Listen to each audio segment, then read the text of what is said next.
തീപിടിച്ചവരിലേക്ക് ഏവർക്കും ഒരിക്കൽ കൂടെ സ്വാഗതം. പഴയ നിയമത്തിൽ ജോഷുവ പറയുന്നുണ്ട്, ഞാനും എൻ്റെ കുടുംബവുമോ ഞങ്ങൾ യഹോവയെ സേവിക്കും. കുടുംബമായി കർത്താവിൻ്റെ വേല ചെയ്യുവാൻ ഭാഗ്യം ലഭിക്കുക എന്നത് വളരെ അപൂർവങ്ങളിൽ അപൂർവം വ്യക്തികൾക്ക്, കുടുംബങ്ങൾക്ക് മാത്രം ലഭിക്കുന്ന ഒരു വലിയ ബ്ലെസ്സിങ് ആണ്. ഇന്ന് തീപിടിച്ചവരിൽ നമ്മൾ പരിചയപ്പെടുന്നത് അങ്ങനെ കുടുംബമായി കർത്താവിൻ്റെ ശുശ്രൂഷയിലായിരിക്കുന്ന ബ്രദർ ജിമ്മി കളപ്പുരയ്ക്കൽ, ചാലക്കുടി മാള സ്വദേശി. അദ്ദേഹത്തിൻ്റെ ജീവിത പങ്കാളി ലില്ലി ജിമ്മി കളപ്പുരയ്ക്കൽ. രണ്ടുപേരെയും നമുക്ക് സ്വാഗതം ചെയ്യാം. സ്വാഗതം. അപൂർവമായിട്ടാണ് ഇങ്ങനെ കപ്പിൾസ് ഇതുപോലെയുള്ള ഈ പ്രോഗ്രാമിൽ അപൂർവമായിട്ടാണ് ഇതുപോലെ കപ്പിൾസ് ഒരുമിച്ച് വന്ന് ജീവിതാനുഭവങ്ങൾ പങ്കുവയ്ക്കുന്നത്. നിങ്ങളെങ്ങനെയാണ് ഇങ്ങനെ ഒരുമിച്ച് വിവാഹം കഴിക്കുന്നതിന് മുമ്പ് തന്നെ ശുശ്രൂഷകരാണ്, അല്ലെങ്കിൽ ശുശ്രൂഷയുടെ താല്പര്യമുള്ളവരാണ് എന്ന് നിങ്ങൾ അറിഞ്ഞിരുന്നോ? ഇല്ല, അറിഞ്ഞിരുന്നില്ല. ബേസിക് ആയിട്ടുള്ള ഭക്തിയും സാധാരണ, അതായത് ഒരു കരിസ്മാറ്റിക് നവീകരണം വരുന്നതിന് മുമ്പുള്ള ഒരു ക്രിസ്തീയ ജീവിതം, അതായിരുന്നു ഞങ്ങളുടെ ജീവിതം. പിന്നെ കുടുംബജീവിതത്തിലേക്കൊക്കെ വന്നു കഴിഞ്ഞും സാധാരണ വിശ്വാസം പോലെയായിരുന്നു. പക്ഷേ അബുദാബിയിൽ ചെന്ന് കഴിഞ്ഞപ്പോൾ ഞങ്ങൾക്ക് കുറേ പ്രതിസന്ധികളെ നേരിടേണ്ടി വന്നു. അവിടെ നിന്നാണ് ഞങ്ങൾ കൂടുതലായിട്ട് കർത്താവിലേക്ക് കടന്നു വരാനിടയായത്. ജീവിത പങ്കാളിക്ക് ഫാമിലിയെ കൊണ്ടുപോകാനുള്ള സ്റ്റാറ്റസ് ഇല്ലായിരുന്നു. അവർ കമ്പനി വാഗ്ദാനം ചെയ്തെങ്കിലും അവർ ജോയിൻ ചെയ്ത് കഴിഞ്ഞപ്പോൾ അത് നിറവേറ്റിയില്ല. അങ്ങനെ വന്നപ്പോൾ ഞാൻ വിസിറ്റ് വിസയിൽ ജോലിക്ക് അവിടെ വിസിറ്റ് വിസയിൽ ദുബായിലേക്ക് പോയി. അവിടെ ചെന്ന് കഴിഞ്ഞപ്പോൾ എനിക്ക് പെട്ടെന്ന് തന്നെ ഒരു ജോലി കിട്ടി ദൈവാനുഗ്രഹത്താൽ. അപ്പം ഞങ്ങൾ വിചാരിച്ചു രണ്ടുപേർക്കും ജോലി ചെയ്തുകൊണ്ട് താമസിക്കാം, പിന്നെ മക്കളെ പിന്നെ എപ്പോഴേലും സൗകര്യം അനുസരിച്ച് കൊണ്ടുവരാം. അങ്ങനെ ഇരുന്നു. എൻ്റെ വിസയുടെ പേപ്പേഴ്സൊക്കെ ദുബായ് സെൻറ്റ് മേരീസ് പള്ളിയിലെ അൾത്താരയിൽ സമർപ്പിച്ച് ഞാൻ പ്രാർത്ഥിച്ചെല്ലാം വളരെ ഒരുങ്ങി പ്രാർത്ഥിച്ച് സബ്മിറ്റ് ചെയ്തു വിസയ്ക്ക് വേണ്ടിയിട്ട്. പക്ഷെ ഒരാഴ്ച കഴിഞ്ഞു, 2 ആഴ്ച കഴിഞ്ഞു, 3 ആഴ്ച കഴിഞ്ഞ് എൻ്റെ വിസ വരുന്നില്ല. ഞങ്ങൾക്ക് ടെൻഷനായി, കാരണം എനിക്ക് തിരിച്ചു പോകേണ്ട സമയമായി വരികയാണ്. അങ്ങനെ ഇരുന്നപ്പോൾ ശരിക്കും ഞങ്ങൾ രണ്ടുപേരും കൂടെ ഉള്ളുരുകി പ്രാർത്ഥിക്കാൻ തുടങ്ങി. എന്ത് ചെയ്യും, ഇനി മുന്നോട്ട് ഞങ്ങൾക്ക് പോകാനൊരു വഴിയില്ല. കാരണം മക്കൾ രണ്ടുപേരും കൊച്ചു കുട്ടികളാണ്. അവരെ പ്രായമായ മാതാപിതാക്കളുടെ അടുത്താക്കിയിട്ടാണ് ഞങ്ങൾ വന്നിരിക്കുന്നത്. എൻ്റെ ജോലിയിൽ എനിക്ക് വിസ ശരിയാകുന്നില്ല, ഹസ്ബൻഡിൻ്റെ വിസയിൽ എനിക്ക് നിൽക്കാൻ പറ്റുന്നില്ല. ഈ ഒരു സമയത്താണ് ശരിക്കും ഞങ്ങൾ ഉള്ളുരുകി ദൈവത്തെ വിളിച്ചത്. ഓഫീസിലിരുന്നൊക്കെ ഞാൻ കണ്ണീരോടെ ഞാൻ പ്രാർത്ഥിക്കുമായിരുന്നു. ആ പ്രാർത്ഥന ദൈവം കേട്ടിട്ടാണെന്ന് തോന്നുന്നു. ദൈവം വലിയൊരു അത്ഭുതം അവിടെ പ്രവർത്തിക്കുകയാണ്. UAE ഒരു അംനസ്റ്റി ഡിക്ലെയർ ചെയ്യുകയാണ്. ഒരു അംനസ്റ്റി എന്ന് പറഞ്ഞു കഴിഞ്ഞാൽ ആർക്ക് വേണമെങ്കിലും ജോലി മാറാം. അതല്ലെങ്കിൽ 2 വർഷം പൂർത്തിയാകാതെ ഒരാൾക്ക് ഒരു കമ്പനിയിൽ നിന്ന് മറ്റൊരു കമ്പനിയിലേക്ക് മാറാൻ സാധ്യമല്ല. ഇങ്ങനെ ഇരിക്കുമ്പോഴാണ് ആർക്ക് വേണമെങ്കിലും ജോലി മാറാമെന്നുള്ള ഒരു നിയമം വന്നു. അല്ലെങ്കിൽ വിസ ഇല്ലാത്തവർക്കൊക്കെ പുതിയ ജോലിക്ക് അന്വേഷിക്കാം, അവർക്ക് വേറെ ജോലി തേടി കണ്ടെത്താം.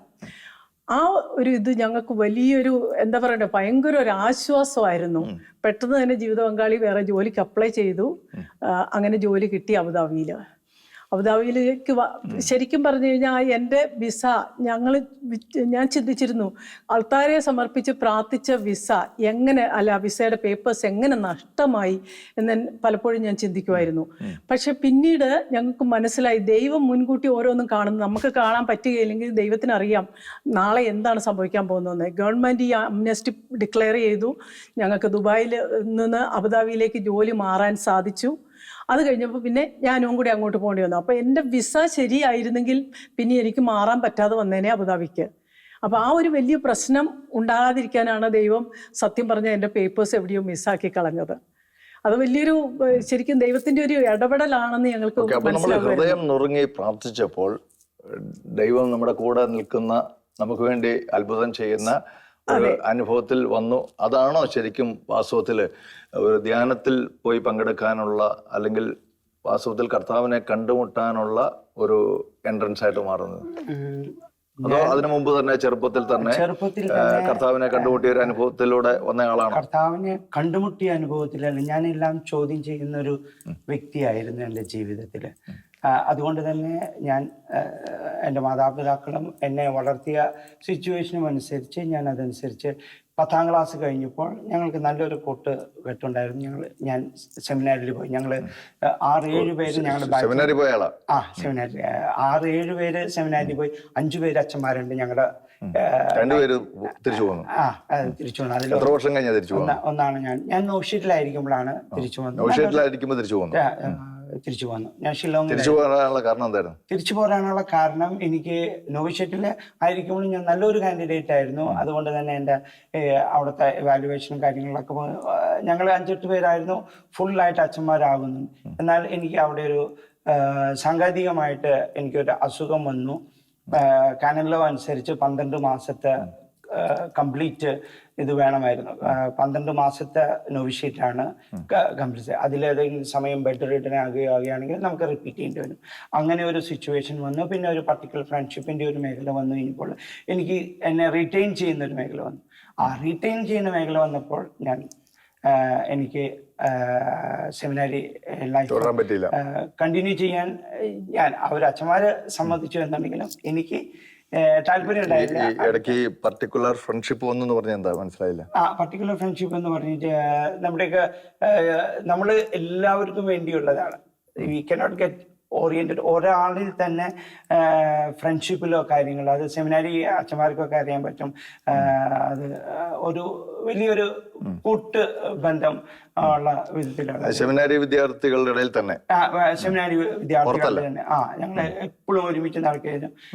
തെറ്റായി ഒന്നും ഉണ്ടായിരുന്നെങ്കിലും അത് എന്നെ ഒരു മെയിനായിട്ട് വന്നിരുന്നത് എന്ന് വെച്ചാൽ നമ്മുടെ ഈ അസുഖത്തിന്റെ കാര്യം റിട്ടേൺ ചെയ്ത് നമ്മൾ കണ്ടിന്യൂ ചെയ്യേണ്ടത്.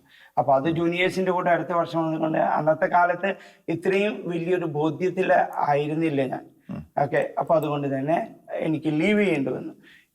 ലീവ് ചെയ്തു എന്നുണ്ടെങ്കിലും അത് വലിയൊരു നന്മയുടെ അന്ന് തുടങ്ങിയാണ് ഞാൻ എൻ്റെ ജീവിതത്തിന്റെ പർപ്പസിനെ കുറിച്ച് ഞാൻ ചിന്തിച്ചത്. അല്ലെങ്കിൽ ഞാൻ നോവിഷേറ്റ് വരെ നിന്ന കാലഘട്ടത്തിൽ ജീവിതത്തിന്റെ പർപ്പസിനെ കുറിച്ച് ഒന്നും ചിന്തിച്ചിട്ടില്ല. അതൊരു വേ ഓഫ് ലൈഫായിട്ട് എടുത്തു.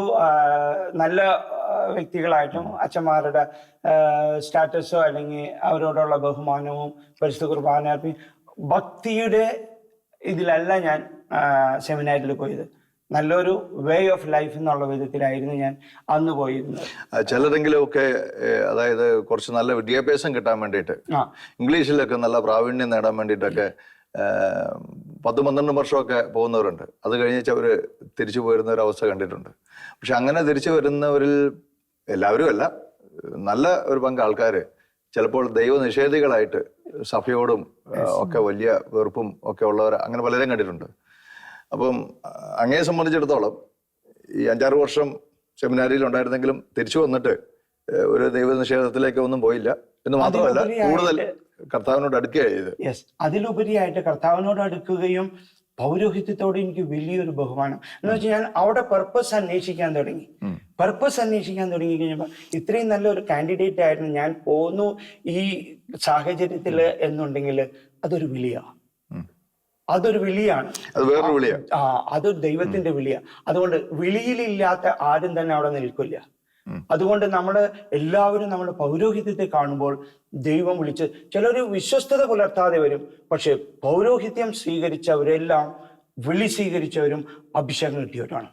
ആ ഒരു റെസ്പെക്റ്റിലോട്ടാണ് എന്റെ ജീവിതത്തിൽ വന്നത്. എന്തെന്ന് വെച്ചാല് തിരിച്ചു പോന്നപ്പോൾ നമുക്ക് ഈ വിളി ഇല്ലെന്ന് തോന്നിയത് കൊണ്ടാണോ അങ്ങനെ ഒരു തോന്നലിലേക്ക് വന്നോ? ആ തോന്നലിലോട്ട് വന്നതല്ല, അതിലുപരിയായിട്ട് അന്ന് എന്റെ അറിവില്ലായ്മയുടെ മേഖല. ഓക്കെ. എന്നാൽ ഞാൻ തിരിച്ചു പോന്നു കഴിഞ്ഞപ്പോഴാണ് ഞാൻ കൂടുതൽ ചിന്തിക്കാൻ തുടങ്ങിയത്.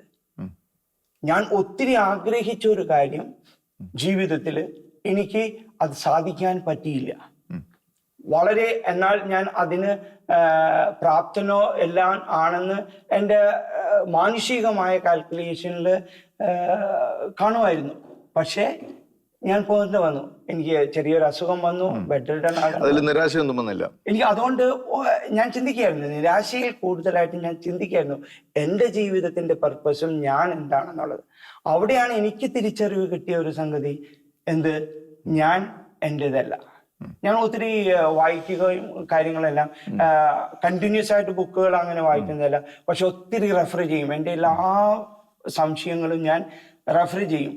അപ്പോഴാണ് CCCയിൽ വളരെ വ്യക്തമായിട്ട് പറയുന്നത്, നാം ദൈവത്തെ അറിഞ്ഞ് സ്നേഹിക്കുവാനും അവിടുത്തെ ശുശ്രൂഷിക്കുവാനും അവിടുത്തെ മഹത്വത്തോട് ഒപ്പമായിരിക്കുവാനാണ് എന്നുള്ള വിളി. ദൈവമുണ്ട് എന്നുള്ള ബോധ്യമുണ്ടെങ്കിലും ഈ വിളിയെക്കുറിച്ച് അതിനുള്ള ബേസിക് കോൾ അതാണ്. ആ കോള് ആണെന്ന് തിരിച്ചറിഞ്ഞപ്പോൾ ഇനി അറിയുന്നുണ്ട് ആ ദൈവത്തെ അറിയുക എന്നുള്ളതാണ്. അപ്പൊ ആ അറിവിലോട്ടാണ് പിന്നെ എൻ്റെ ലൈഫ്.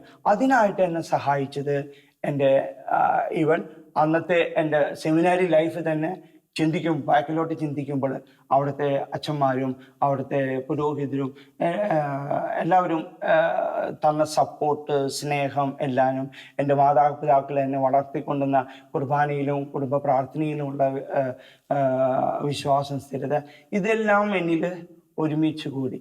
ഇനി എനിക്ക് ഒന്നേ ഉള്ളൂ, ഈ വിശ്വസിക്കുക. അതെല്ലാം കോൺസെപ്റ്റുകളായി മാറി എന്നുണ്ടെങ്കിലും അതിന്റെ റിയാലിറ്റിയിലോട്ട് വരണം. ഓക്കെ, അപ്പൊ ഈ സെമിനാരിൽ നിന്ന് നമ്മൾ പുറത്തു വന്ന് എൻ്റെ ജീവിതത്തെക്കുറിച്ചുള്ള ദൈവത്തിന്റെ പർപ്പസ് എന്താണ് എന്നൊക്കെ ചിന്തിക്കാൻ തുടങ്ങിയ ഒരു കാലഘട്ടം എന്ന് പറയുമ്പോൾ എനിക്ക് തോന്നുന്നു ഏകദേശം ഒരു 20-21 വയസ്സിന്റെ ആ സമയമായിരിക്കും. അതാണ് അല്ലേ? അതന്നെ.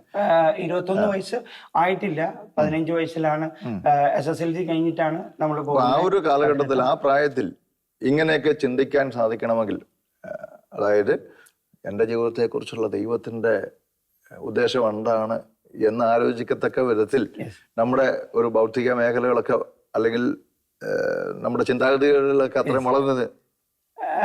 ഞാൻ പറഞ്ഞ മാതിരി എപ്പോഴും ഈ ഒരു പ്രതിസന്ധിയാണ് എന്നെ ഈ ചിന്തയിലേക്ക് കൂടുതലായിട്ട് നയിച്ചത്. ശരിക്കും ആത്യന്തികമായിട്ട് അതിന് എന്ത് ഉത്തരവാണ് കിട്ടിയത്? അതിന് ഉത്തരം കിട്ടിയത് ജീവിതത്തിന് ഒരു പർപ്പസ് ഉണ്ടെന്നുള്ളത്. അതെന്താണ് ആ പർപ്പസ് എന്താണെന്നുള്ളതിന് മറുപടി കിട്ടിയത്? ദൈവത്തെ മഹത്വപ്പെടുത്തുക. എന്താന്ന് വെച്ചാൽ ഞാൻ ദൈവത്തിന്റെ ക്രിയേഷനാണ്. ആ ക്രിയേറ്റർക്കാണ് എന്റെ മേലുള്ള അധികാരം. ഞാൻ നിങ്ങളുടെ സ്വന്തമല്ല, നിങ്ങൾ വിലയ്ക്ക് വാങ്ങപ്പെട്ടവനാണ്. കൊരിന്ത്യർ ലേഖനത്തിൽ പറയുന്ന ആ വചനം. അതെ. അപ്പൊ അതുകൊണ്ട് ഞാനല്ല എന്റെ വിളി ചൂസ് ചെയ്യുന്നത്. ദൈവത്തിനൊരു പർപ്പസ് ഉണ്ട്, അതിലോട്ട് അവൻ എന്നെ നയിക്കും. പക്ഷെ നമ്മള് അതിന് ഉത്തരം നൽകുന്നവരായിരിക്കണം.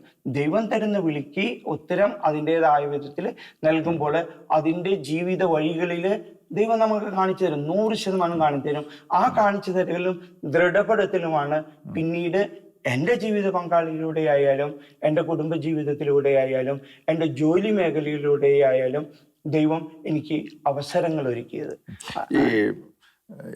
ഈ ഒരു അനുഭവത്തിൽ വരുമ്പോൾ നമ്മൾ കരിസ്മാറ്റിക് ധ്യാനം ഒന്നും കൂടിയിട്ടൊന്നുമില്ലല്ലോ. അന്ന് കരിസ്മാറ്റിക് ധ്യാനം കൂടിയിട്ടില്ല.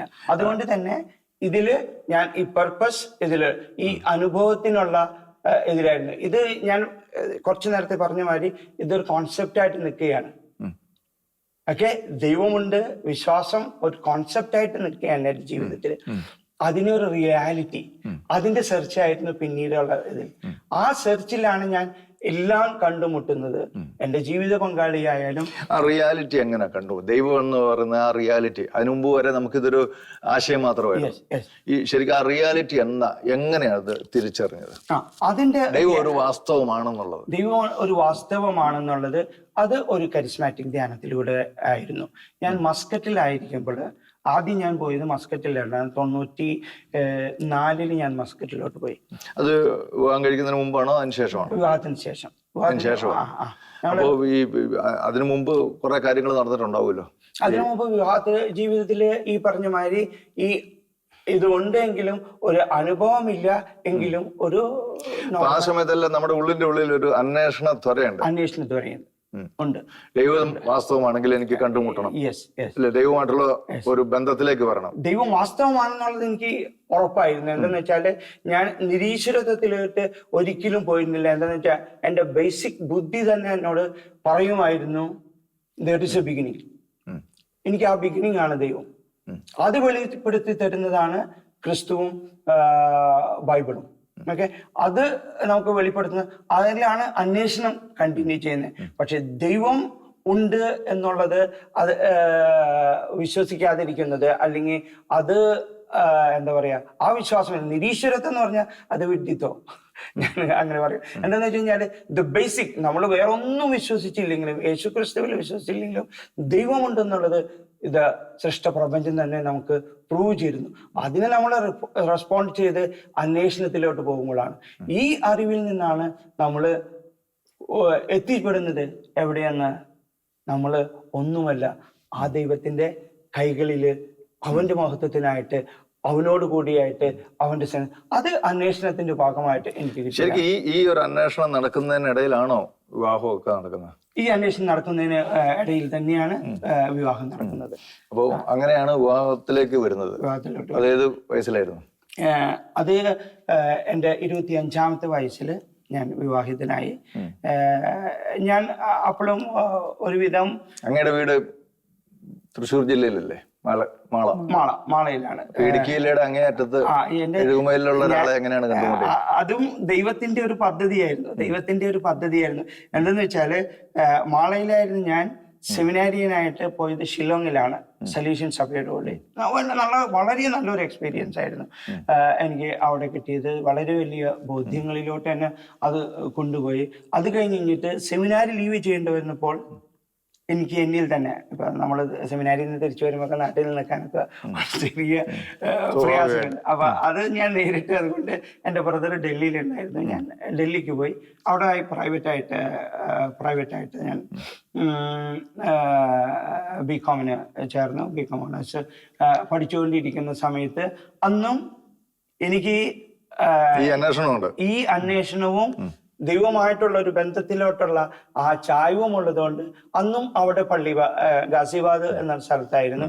അവിടെ ആയിരിക്കുമ്പോൾ ഞാൻ പള്ളിയായിട്ട് ഒത്തിരി ബന്ധത്തിലായിരുന്നു. അപ്പൊ അവിടെ സിസ്റ്റേഴ്സും അവിടെ അച്ഛന്മാരും ഒക്കെ ആയിട്ട് ബന്ധത്തിലായിരുന്നു. അവിടെ അങ്ങനെയാണ് ഞാൻ ആ പള്ളിയിൽ വെച്ച് തന്നെയാണ് എൻ്റെ ജീവിത പങ്കാളിനെ ഞാൻ കണ്ടുമുട്ടിയത്. പള്ളിയിൽ വെച്ച് കണ്ടുമുട്ടുപോയത്? അതെ, പള്ളിയിൽ വെച്ച് തന്നെ അതൊരു അഫയറായി. വളരെ മനോഹരമായി. ആ കാലഘട്ടത്തിൽ ധ്യാനം കൂടിയിട്ടില്ല, കരിസ്മാറ്റിക് ധ്യാനം കൂടിയിട്ടില്ല. കാരണം കരിസ്മാറ്റിക് ധ്യാനങ്ങളിലൊക്കെ ഈ പ്രേമിക്കുന്നത് പാടില്ല എന്നുള്ള ശക്തമായ പ്രബോധനങ്ങൾ. ഇപ്പൊ ഈ കോവിഡിന് ശേഷം അങ്ങനെ അധികം പറയുന്നില്ല, പക്ഷെ അതിനു മുമ്പ് ധാരാളമായിട്ട് ഇങ്ങനെ പ്രസംഗിക്കുമായിരുന്നു. നമ്മള് അപ്പൊ ആ കാലഘട്ടത്തിലായിരുന്നെങ്കിൽ ഇത് നടക്കാതെ പോയത്. കരിസ്മാറ്റിക് ധ്യാനം കൂടിയിട്ടായിരുന്നുവെങ്കിൽ ഒരുപക്ഷെ ഇങ്ങനെ ഒരു അഫയർ ഉണ്ടാകാനുള്ള സാധ്യത വളരെ കുറവ്. കാരണം ഇങ്ങനെ ഒരു പ്രബോധനം കിട്ടിയാൽ. കരിസ്മാറ്റിക് ധ്യാനത്തിലും നമ്മൾ പറയുന്നത് പലതും നമ്മൾ തെറ്റായി റാഡിക്കാലിറ്റിയിലോട്ട് എടുക്കുകയാണ് ചെയ്യുന്നത്.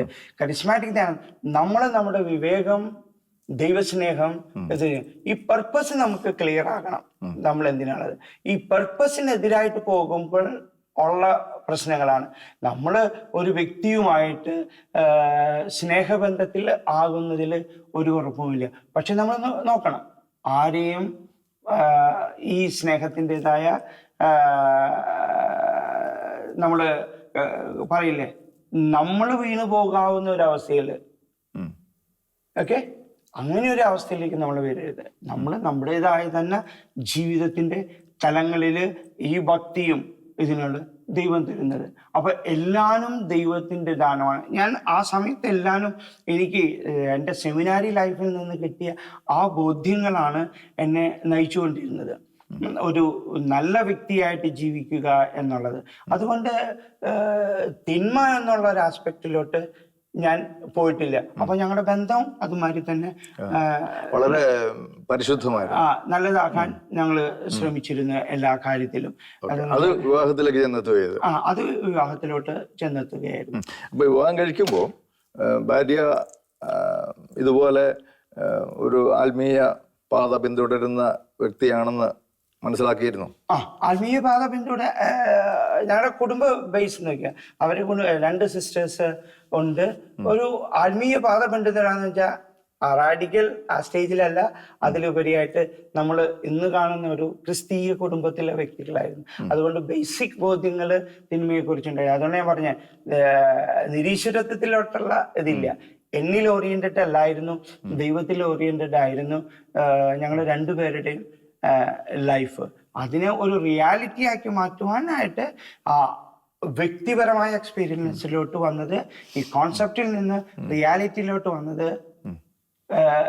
ധ്യാനമായിരുന്നു. അതാണ്. അപ്പൊ വിവാഹം കഴിച്ചപ്പോ നിങ്ങളുടെ ചിന്താഗതികൾ ഒരുമിച്ച് പോകുന്നതാണെന്നുള്ളത് മനസ്സിലായി. അതിലൂടെ കൂടുതൽ കർത്താവിലേക്ക് അടുക്കാനായിട്ട് അത് കാരണമായത്. അതെ. ഈ മാർത്തോമാ സഭയുടെ പരമാധ്യക്ഷനായിരുന്ന ഈ ക്രിസോസ്റ്റം തിരുമേനി പറഞ്ഞ ഒരു തമാശയുണ്ട്. തിരുമേനിയുടെ അരിക്കൽ ഒരു അപ്പനും അമ്മയും കൂടെ ഒരു പയ്യനെ കൊണ്ടുവന്നു, ഒരു ചെറുപ്പക്കാരനെ.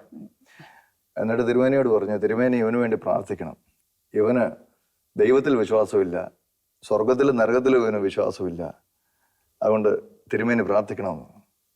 തിരുമേനി ചോദിച്ചു, ഇവന് എത്ര വയസ്സായി? ഇവന് 25 വയസ്സ് കഴിഞ്ഞെന്ന് പറഞ്ഞു. എങ്കിൽ എത്രയും വേഗം ഇവനെ ഒരു കല്യാണം കഴിപ്പിക്കുക, അപ്പം നരകം ഉണ്ടെന്നുള്ള കാര്യം ഇവന് ഉറപ്പായിട്ടും ബോധ്യമാവുന്നു. തിരുമേനി വലിയ തമാശക്കാരനായിരുന്നതുകൊണ്ട് എന്ന് പറഞ്ഞതുപോലെ എന്തെങ്കിലും അനുഭവം ഉണ്ടായോ? ഈ വിവാഹം കഴിച്ചു കഴിഞ്ഞപ്പോ ഇല്ല, സ്വന്തം നിറവും അങ്ങനെ ഉണ്ടായിരുന്നില്ല. അതായത് ഒരു കാര്യം എന്ന് പറഞ്ഞു കഴിഞ്ഞാല്, ഞാൻ എല്ലാവരോടും പറയാൻ ആഗ്രഹിക്കുന്ന ഒരു കാര്യം ഇതാണ്, അത്ര പേഷ്യന്റും അത്ര ക്ഷമയുള്ള ഒരു വ്യക്തിയാണ് എൻ്റെ ജീവിത പങ്കാളി. അതുകൊണ്ട് ഇപ്പൊ എന്നിൽ നിന്ന് തന്നെ എന്ത് കുറവ് വന്നാലും അത് പിന്നീടത്തേക്ക് ആക്കിക്കൊണ്ട് അത് അവിടെ സ്റ്റോപ്പ് ചെയ്തുകൊണ്ട് പിന്നീട് ഡിസ്കസ് ചെയ്യണമെങ്കിൽ ഞങ്ങൾ ഡിസ്കസ് ചെയ്യാം. ഓക്കെ, ആ കാര്യത്തിൽ ഒത്തിരി ഇതായിരുന്നു. അതുകൊണ്ട് ഒരു പൊട്ടിത്തെറികളിലേക്കും ഞങ്ങളുടെ ഇനീഷ്യൽ ജീവിത ലൈഫിൽ ഒരിക്കലും പോയിട്ടില്ല. അത് മാത്രമല്ല, ഞങ്ങൾക്ക് എന്താ പറയാ, ലവ് മാരേജും ഇത് എല്ലാനും ആയതുകൊണ്ട് കുറച്ച് സമൂഹത്തിൽ നിന്നുള്ള ഒരു റിജക്ഷനും ഉണ്ടായിരുന്നു, ആ ഒരു സ്റ്റേജ് ഉണ്ടായിരുന്നു. പക്ഷെ അതെല്ലാം ഞങ്ങളെ കൂടുതൽ സ്നേഹത്തിലോട്ടും ദൈവാശ്രയ റിജക്ട് ഇനീഷ്യലി എന്ന് പറഞ്ഞു കഴിഞ്ഞാല് ഫാമിലിയിൽ നിന്ന് തന്നെ ചെറിയ റിജക്ഷൻ ഉണ്ടായിരുന്നു. പക്ഷെ മാരേജിന്റെ സ്റ്റേജ് വന്നപ്പോഴേക്കും എല്ലാവരും പരസ്പരം അറിഞ്ഞു. ഫസ്റ്റ് ഇതില് പറഞ്ഞില്ലേ ചിലപ്പോ എല്ലാവർക്കും ഉണ്ടാകുന്നു, പക്ഷെ അത് വളരെ ഒരു സൗഹൃദ ബന്ധത്തിലും വളരെ നല്ല ഇതിലോട്ടും പോയി. നിങ്ങളുടെ ഈ അനുഭവം ഒരു പ്രചോദനമാണ്. കാരണം ഇപ്പൊ പൊതുവെ പറഞ്ഞു വരുന്ന ഒരു കാര്യം, നമ്മുടെ കാത്തലിക് ചെറുപ്പക്കാർക്ക് അവർക്ക് നന്നായിട്ടൊന്ന് പ്രേമിക്കാൻ പോലും അറിഞ്ഞുകൂടാ എന്നുള്ള. കാരണം പല ധ്യാനങ്ങളിൽ നിന്നും അല്ലെങ്കിൽ ധ്യാന പ്രസംഗങ്ങളിൽ നിന്നൊക്കെ കേട്ടോണ്ടിരിക്കുന്നത് ഇത് മുഴുവൻ പാവമാണ്, ഒരു പെൺകൊച്ചിനെ നോക്കിയാൽ അല്ലെങ്കിൽ ഒരു ചെറുക്കനെ നോക്കിയാൽ അതെല്ലാം പാവമാണെന്നുള്ള ആ രീതിയിലുള്ള പ്രസംഗങ്ങളൊക്കെ കേട്ട് അങ്ങനെ വരുമ്പോൾ പറ്റുന്ന വെച്ചാൽ പല നമ്മുടെ പെൺകുട്ടികള് മറ്റുള്ളവരിലേക്ക് ആകർഷിക്കപ്പെടുന്നു, അവരതിലേക്ക് പോകുന്നു. നമ്മുടെ ചെറുപ്പക്കാർ പലതും 10-30 വയസ്സും കഴിഞ്ഞിട്ട് ആയിരക്കണക്കിന് ചെറുപ്പക്കാർ ഓരോ സ്ഥലങ്ങളിലും വെറുതെ നിൽക്കുക, പെണ്ണും കിട്ടാതെ വെറുതെ നിൽക്കുക. അപ്പൊ ഇത് അവർക്കൊരു പ്രചോദനമാകും. കാരണം ഒരു നല്ലൊരു പെൺകുട്ടിയെ കണ്ടാൽ. പക്ഷെ ഒന്ന് ഞാൻ പറയാൻ ആഗ്രഹിക്കുന്നത് എന്ന് പറഞ്ഞു കഴിഞ്ഞാല്, എനിക്ക് ഡിസിഷൻ എടുക്കാൻ 1.5 വർഷത്തോളം 2 വർഷം ഞങ്ങളുടെ ലവ് അറ്റ് ഫസ്റ്റ് സൈറ്റ് അല്ലായിരുന്നു. ഞാൻ വളരെ വ്യക്തമായിട്ട് എനിക്ക് ഒരു ആഗ്രഹം അല്ലെങ്കിൽ തോന്നിയ 1.5 വർഷത്തോളം ഞാൻ പ്രപ്പോസ് ചെയ്യാതെ ഈ വ്യക്തിയെ വാച്ച് ചെയ്യായിരുന്നു. അതുകൊണ്ട് ലവ് അറ്റ് ഫസ്റ്റ് സൈറ്റും അല്ലെങ്കിൽ നമ്മൾ ഇമോഷണലി വീഴുന്നതും ആയിട്ട് ഒത്തിരി വ്യത്യാസമുണ്ട്. ലവ് മാരേജ് യെസ്, നമ്മൾ അറേഞ്ച്ഡ് മാരേജ് ആയാലും ലവ് മാരേജ് ആയാലും ആ വ്യക്തിയെ അറിഞ്ഞുകൊണ്ട് നമ്മൾ സ്നേഹിക്കാനായിട്ട് വേണം. അല്ലാതെ നമ്മൾ ഒരു എന്താ പറഞ്ഞ ഇമോഷണൽ ഔട്ട് ബ്രേക്കിന്റെ പുറത്തുള്ള ഒരു സ്നേഹം ഒരിക്കലും ആകരുത്. അതിൽ ഈ ലവ് മാരേജിൽ അധികം അതിനെ ഡിസ്കറേജ് ചെയ്യാനുള്ള മെയിൻ കാരണങ്ങൾ ഇതാണ്. ഞാൻ 1.5-2 വർഷത്തോളം ഗാസിബാദിലായിരിക്കുന്ന സമയത്ത് ഈ വ്യക്തിയെ കണ്ടതിന് ശേഷം ഞാൻ വാച്ച് ചെയ്തുകൊണ്ടിരുന്നു. എന്റേതായ വിധത്തിൽ വാച്ച് ചെയ്യണമെന്നുണ്ടെന്നുള്ള ഒരു അറിയായിരുന്നു. ഓക്കെ, അപ്പൊ വിവാഹത്തിന് ശേഷം നിങ്ങള് ഗൾഫിലേക്ക് പറിച്ചു നടാനുള്ള കാരണം? അത് കഴിഞ്ഞിട്ട് വിവാഹത്തിന് ശേഷം ഞാൻ ഒരിക്കലും ഗൾഫിൽ പോവില്ല. ലവ് മാരേജും കൂടി ഞങ്ങൾ എപ്പോഴും ഒരുമിച്ചായിരിക്കും. ഞങ്ങൾക്ക് ആദ്യത്തെ മകൻ ഉണ്ടായതിനു ശേഷം സാമ്പത്തികമായിട്ട് കുറച്ച് ബുദ്ധിമുട്ടുകളും അതന്നെ ഒരു ഞെരുക്കത്തിന്റെ ഒരു ടൈം ആയിരുന്നു. അപ്പോൾ അത് എന്തെങ്കിലും നമുക്ക് സർവൈവൽ എന്നുള്ള ഉണ്ടാകണം. പിന്നെ ഞാൻ പറയുന്ന ഞാനൊരു സെൽഫ് മെയ്ഡ് എന്ന് പറഞ്ഞ മാതിരി അങ്ങനെ ആഗ്രഹിക്കുന്നതാണ് എല്ലാം എൻ്റെ ഇത് കൊണ്ടെന്നുള്ള ഉണ്ടാക്കണമെന്ന് ആഗ്രഹിക്കുന്ന ഒരു ഇതായിരുന്നു. അപ്പം അതുകൊണ്ട് തന്നെ ഞാൻ മറ്റ് സഹായങ്ങളിലോട്ടൊന്നും പോയില്ല. അപ്പം എനിക്ക് എൻ്റെ സിസ്റ്റർ മസ്കറ്റിലുണ്ടായിരുന്നു. അവര് പല പ്രാവശ്യം വിളിച്ചിരുന്നു, നീ വാ, നീ അവിടെ കിടന്ന് കഷ്ടപ്പെടണം അങ്ങോട്ട്. അപ്പം അങ്ങനെ ഈ ഒരു സിറ്റുവേഷൻ വന്നപ്പോൾ ഞങ്ങൾ ഡിസൈഡ് ചെയ്തു പോവുക എന്നുള്ളത്. പക്ഷെ ഞങ്ങൾക്ക് ഫാമിലിയായിട്ട് ഒരുമിച്ചായിരിക്കണം എന്നുള്ളതും വളരെ ആഗ്രഹപ്രദമായ ഒരു സംഗതിയായിരുന്നു. പക്ഷെ ആദ്യത്തെ 2 വർഷം ഞാൻ മസ്കറ്റിലായിരുന്നു. മസ്കറ്റിൽ പോയിട്ട് വന്നപ്പോഴാണ് ഞാൻ ഫസ്റ്റ് ധ്യാനം കൂടിയത്. അപ്പൊ ഈ ബുദ്ധിമുട്ടുകൾ അത് ഞാൻ ഇവിടെ തന്നെ പാരീഷില്, എഴുകുമയിൽ പാരീഷില് ഒരു താമസിച്ചുള്ള ധ്യാനം അന്ന് അവിടെ കരിസ്മാറ്റിക് എല്ലാവരും കൂടി സംഘടിപ്പിച്ചിരുന്നു. ഇടവക ധ്യാനമല്ലായിരുന്നു, താമസിച്ച് തന്നെയായിരുന്നു. അവിടെ ഒരു സ്കൂളുണ്ട്. അപ്പൊ സ്കൂളിൽ നമ്മളുള്ളവരെ താമസിക്കുന്നു. ഇടവക്കാരും ഉണ്ടായിരുന്നു, പക്ഷെ ആ ഫൊറോനയിലുള്ള മറ്റു പലരും ഉണ്ടായിരുന്നു. ചേച്ചി അതിന് മുമ്പ് ധ്യാനം കൂടിയിട്ടുണ്ടായിരുന്നോ? ഞാൻ അതിന് മുമ്പ് ഒരു ധ്യാനം കൂടിയായിരുന്നു. അത് പിന്നെ അവിടെ തന്നെയാണ്, എഴുകുമ്മയിൽ എന്ന് പറയാം, അതിൻ്റെ അടുത്തുള്ളൊരു സ്ഥലത്ത്. അത്